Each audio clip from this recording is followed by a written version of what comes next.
is Hideout, and welcome to the Pantheon, where today we're in Dungeons and Dragons world with Forgotten Realms, and we're looking Golgari, my personal favourite colour combination.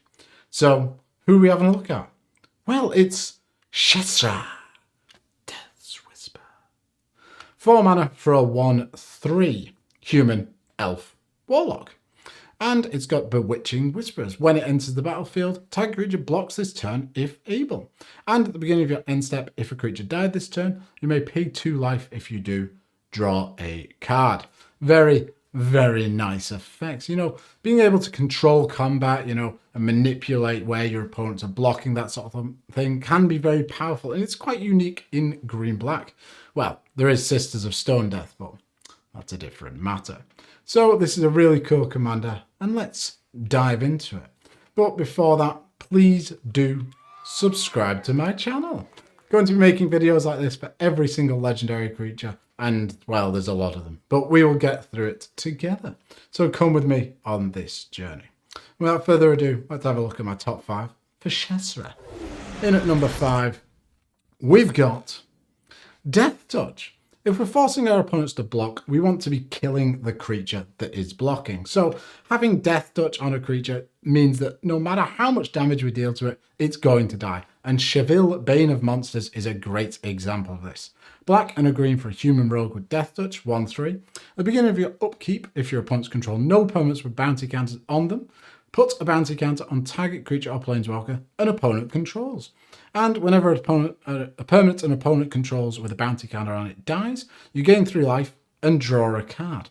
So that is really, really nice because, yes, we're going to be forcing them to block with a creature, swing in with a Death Touch and kill it, but we can name ahead of the turn, right, okay, this is the creature, force it to block, and then we kill it, draw a card, gain some life. So we're getting a lot of advantage from that. And it doesn't just have to be Cheville that's swinging in. It could be any Death Toucher. And why do we give all of our creatures Death Touch with Archetype of Finality? 6 mana for a Gorgon 2/3, not great. But creatures control of Death Touch. That's every single one of them. All your tokens, anything, your commander. And creatures your opponents control lose Death Touch and can't have or gain Death Touch. We say no to other people's Death Touch. And then we've got Leyline Prowler. 3 mana for a 2/3 Nightmare Beast with Death Touch and Lifelink. And it's lovely to have a bit of ramp that works with a theme. So being able to tap for 1 mana of any colour. Yes, you have to have your mana ahead of time to be able to, you know, cast this because it is green and a black. But it does accelerate you really nice. And it's just a cool attacker. And the artwork's lovely. Look at all that sort of flame stuff. Looks really nice. And if we're playing all these Death Touches, Hooded Blight Flang? What is a flang? Flange? I think that's sort of a warbly sound that you put on music. Anyway, Fang is a 3 mana 1/4 Death Toucher. Snake. And whenever a creature you control with Death Touch attacks, each opponent loses 1 life and you gain 1 life. That could be really powerful if we had, say, a bunch of tokens that have Death Touch. And whenever a creature you control with Death Touch deals damage to a planeswalker, destroy that planeswalker. So absolutely fantastic. It's like player Death Touch. I remember when I first started playing, I was convinced that Death Touch, you know, it destroys whatever it deals damage to. So if I deal 1 damage Death Touch to a player, they die. But sadly, it's not how it works. Wish it did sometimes. Then, if we're playing a lot of Death Touch, we've got Mulvuli. Beast Tracker, 3 mana for a 2 on Human Scout. When it enters the battlefield, search your library for a creature card with Death Touch, Hexproof, Reach, or Trample, and reveal it, shuffle your library, and put that card on top of it. So yes, we don't get to use it straight away, but we've manipulated the top of our deck. We're going to get it next turn, and maybe we're going to draw that card this turn with a card like Oran Viper. 3 mana for a 1/3, and it doesn't exactly have Death Touch, but whenever it deals combat damage to a creature, destroy the creature at the end of combat, so it is Death Touch, just slightly delayed. And whenever it deals combat damage to a player, you may draw a card, which is really nice. You know, if our opponent only has 1 blocker, we can slip past it with this. Maybe they don't want to block it. Absolutely fantastic. Draw cards. And then we've got his bigger brother, the Oran Frostfang. It's like a double Viper. 5 mana for a 2/6 attacking creature you control have Death Touch. That's all of your attacking creatures. Wonderful. You know, if our opponent's going to be chump blocking with their massive blockers, well, they're going to die. And whenever a creature you control deals combat damage to a player, draw a card. Amazing, amazing ability. Giving that to all your creatures, you're going to draw so many cards. It's going to be incredible. Which brings me on to my number 4 pick. And at number 4, we've got Nemesis Mask and ways to lure our opponents into blocking our creatures. 3 mana for an equipment. All creatures able to block a quick creature do so. Equip for 3. So if we attach this to one of our Death Touchers, with a bit of power, we can swing in with this, assign 1 damage to everything, kill everything, and then, okay, fair enough, they've killed our Death Toucher. We'll just slide it onto another one. This is a fantastic card. The artwork's just so heavy metal. It looks great. Absolutely wonderful and just works so, so well in this deck. To go along with this, we've got Okran Assassin. 3 mana for a 1/1 with Death Touch. All creatures able to block Okran Assassin do so.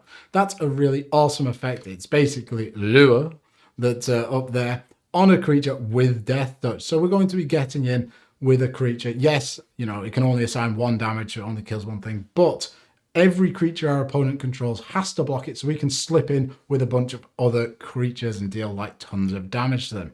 Then lure, the card that we keep talking about, 3 mana for an aura enchant creature. All creatures able to block enchanted creature do so. So you can put this on whatever you want. Maybe you have an indestructible creature. Maybe you have something with First Strike and Death Touch, which might come up in a second.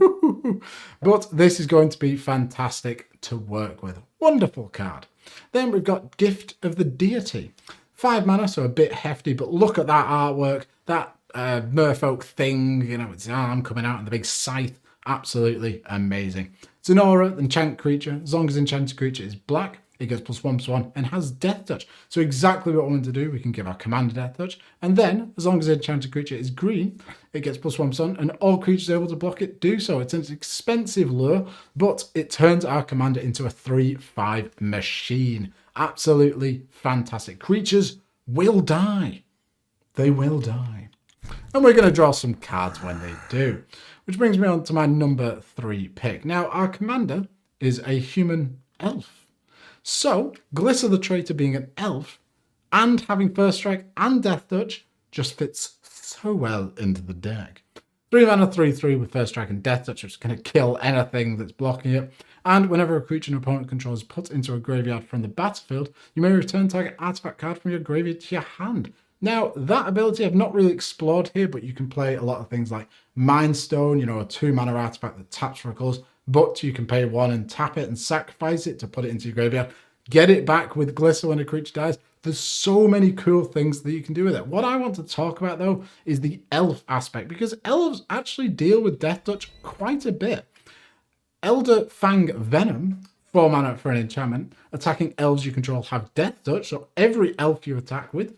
And whenever an elf you control dies, each opponent loses 1 life and you gain 1 life. So even if we lose our elves in combat, yes, they have Death Touch, but then they take out their opponent's creature, but the opponent's creature kills them, we're going to be pinging and gaining a bit of life. Ping, ping! Then we've got Gnarlroot Trapper. 1 black mana for an elf druid. You pay 1 life and tap to add a green mana. Spend this only to cast elf creature spells. Not that big of a problem. You can cast our commander, cast any of the other elves you might want to play, and tag it attacking elf you control gains Death Touch if you tap it. So this does everything we want. It's a fantastic early game piece of ramp. Wonderful, wonderful card if you're going into the sort of elf route. And this can give our commander Death Touch if you so desire and get it out early. It just works so well in the deck. Then we've got the Poison Tip Archer. 4 mana for an elf archer, 2/3, with reach and Death Touch. And whenever another creature dies, each opponent loses 1 life. So that's really good. It's not just our elves, it's just any creature on the battlefield. So everything that we're luring in to block our Death Touches will end up dying and we can ping our opponents. So this can end up winning us the game. And, worst comes to the worst, it's got Death Touch itself. It can just swing in for a bit of damage. Then, if we're going hard into elvish sort of things, the War Master is a cool include. 2 mana for a 2/2. Whenever 1 or more other elves enter the battlefield under your control, create a 1/1 green elf creature warrior token. This ability triggers only once each turn. But there is 7 mana ability there. Elves you control get +2/+2 and gain Death Touch until end of turn. Ooh, I love giving Death Touch to absolutely everything. And this is a really cool include. It can make you a little army of tokens and then swing in for tons of damage when you activate the ability. And elves make a lot of mana. You might not just be able to activate this once, maybe like twice, 3 times if you have 21 mana. Often I have 21 mana laying around, it's just, I just pick it up and just go, and then elves gain Death Touch. But Oakham Adversary is another great card to include. 4 mana for a 2/3 with Death Touch. This spell costs 2 less to cast if an opponent controls a green permanent. Green, very popular colour. More than likely, you're going to be sitting across from a green opponent. And whenever it deals combat damage to a player, draw a card. So the cool thing with Death Touch is people don't always want to block it. Yes, we can force them to, but, if we just swing in, they'll be like, I don't want to lose this, Ginger Taxis. I'll let it through, and then we can draw a card with this creature. Finally, we've got Elvish Dreadlord. 5 mana for a 3/3 with Death Touch, and it's a zombie elf. When it dies, non-elf creature gets -3/3 until end of turn. So nice little board wipe baked into a Death Touch creature. So if this is the creature that swings in and blocks, it's then a board wipe that might kill every one of your other creatures. Your opponents, anyway. Play elves and you don't. Then, Encore for 7 mana, which means exile it from your graveyard. For each opponent, create a token copy, and that attacks this turn if able. Then you sacrifice at the end of turn. So we get a big -9/-9 to all non-elves. Really, really cool effect. Which brings me on to my number 2 pick. And at number 2, we've got Gift of Doom. All this Death Touch is all good and well, but a lot of them are very small and we're going to lose them in combat. So this is a great card because for 5 mana, enchant creature has Death Touch and indestructible. So no matter how much damage is thrown at them, they can survive. But there's more. You can morph this, so you can play it face down for a 3 mana 2/2 without a colour or anything like that. It just exists as a face down card. But you can unmorph it by sacrificing another creature. Maybe like one of your little tokens that you've got knocking around. Maybe your commander to get it back into the command zone so you can play it again to force something else to block. And then when it's turn faced up, you may attach it to a creature. So you can really surprise one of your opponents with this. Flip it, in the middle of combat, putting onto something. Wow, wonderful, wonderful. Absolutely fantastic. And then if we can't give it Death Touch, let's give our creature First Strike, because the way First Strike and Death Touch interacts is First Strike damage happens, but before regular damage, we assign 1 damage and we kill the creature instantly thanks to Death Touch. So if we have a big Death Touch that's maybe 3-4 power and it's being blocked by 4 creatures, we can just assign 1 to everything and our Death Toucher survives. So Chariot of Victory is a 3 mana equipment. A quick creature has First Strike, Trample, and Haste. So all really good abilities. An equip cost for 1. I wish it was 0, but it's still pretty good. Then we've got a Chroma's Memorial, 7 mana for a legendary artifact. Creatures control have Flying, First Strike, Vigilance, Trample, Haste, and Protection from black and red. Just keywords everywhere, just spilling out onto the creatures. And you're going to win games with this card. You're just going to get in for tons and tons of damage. Then we've got the Moon Silver Spear. 4 mana for an equipment. Quick creature has First Strike. Whenever a quick creature attacks, put a 4/4 white angel creature token flying onto the battlefield. Quick cost of 4. Very expensive just to, give something First Strike. But it works with a deck and we're going to be getting in with those flyers, eventually just chipping away with them. So a cool little include. Which brings me on to my number 1 pick. And at number 1, we've got Tegrid, God of Fright. And all of these cards are all to do with the fact we're going to be killing our opponent's creatures. So let's make use of them. Let's recycle them. Let's bring them back and use them. 5 mana for a 4/5 legendary creature, God with Menace. Cool. And whenever an opponent sacrifices a non-token permanent or discards a permanent card, oh God, it's sacrifice. No! I thought it was when it just died. This is a terrible pick. How shameful. But all of these cards are really good. Sepulchral Primordial, 7 mana for a 5/4 avatar with Intimidate. And when it enters the battlefield for each opponent, you may put up to 1 target creature card from a player's graveyard into the battlefield under your control. Really, really nice. Just rebuy all of the creatures you've killed off, throughout the course of the game. Absolutely fantastic value. Then we've got Limdol the Necromancer. 7 mana for a 4/4 human wizard. Whenever a creature an opponent controls is put into the graveyard from play, you may pay 2 mana. If you do, return that card to play under your control.